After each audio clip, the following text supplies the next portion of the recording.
ఏది అయినా ట్రై చెయ్యి ఆచి చికెన్ మసాలా. ఆచి చికెన్ మసాలా. ఆ అంటే అడవి, ఆ అంటే ఆయుధం. ఒకప్పటి పీపుల్స్ వార్ కార్యకలాపాలకు ఆయుపట్టుగా నిలిచిన తెలంగాణలోని ఉమ్మడి ఆదిలాబాద్ జిల్లా అడవిలో వినిపించిన నినాదమిది. ఇప్పుడు అదే ఉద్యమంలో ఉన్నవారి ఆయువు పోకుండా లొంగుబాటుకు వేదికగా నిలుస్తోంది.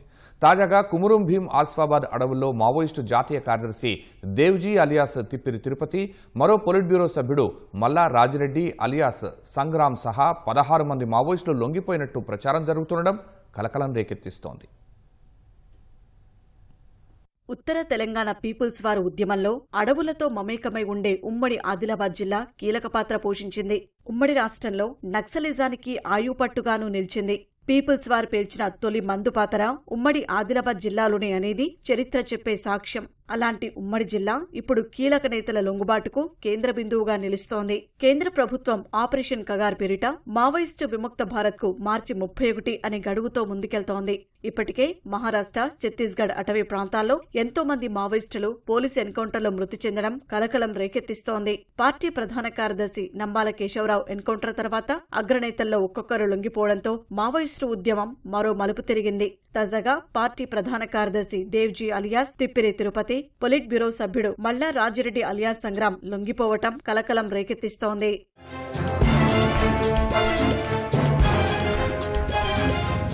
ఛత్తీస్గఢ్, కర్రెగుట్ట ప్రాంతాల్లో ఉంటే ప్రాణాలకు ప్రమాదమని భావించిన మావోయిస్టులు తమకు అణువణువు సుపరిచితమైన ఉమ్మడి ఆదిలాబాద్ జిల్లా అటవీ ప్రాంతానికి స్థావరాలు మార్చుకుంటున్నట్లు తెలుస్తోంది.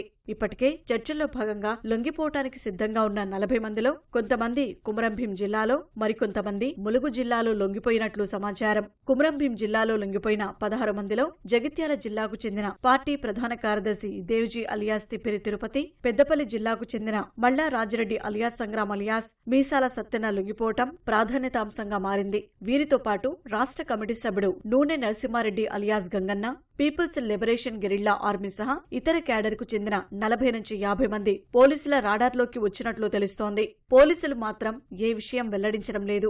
వాస్తవంగా ఈ నెల 8వ తేదీనే 16 మంది నక్సల్స్ లొంగుబాటుకు రంగం సిద్ధమైంది. కానీ ఆ రోజు ఎస్ఐబి దాదాపుగా 250 మంది సాయుధ పోలీసు బలగాలతో చుట్టుముట్టడంతో అభద్రతకు లోనైన మావోయిస్టులు స్థావరం మార్చుకోవడంతో వాయిదా పడింది. తాజాగా మరోసారి జరిగిన అంతర్గత చర్చల తర్వాత లొంగిపోయిన మావోయిస్టుల వివరాలను పోలీసులు 1-2 రోజుల్లో హైదరాబాద్లోని డీజీపీ సమక్షంలో వెల్లడించనున్నట్లు విశ్వసనీయంగా తెలిసింది.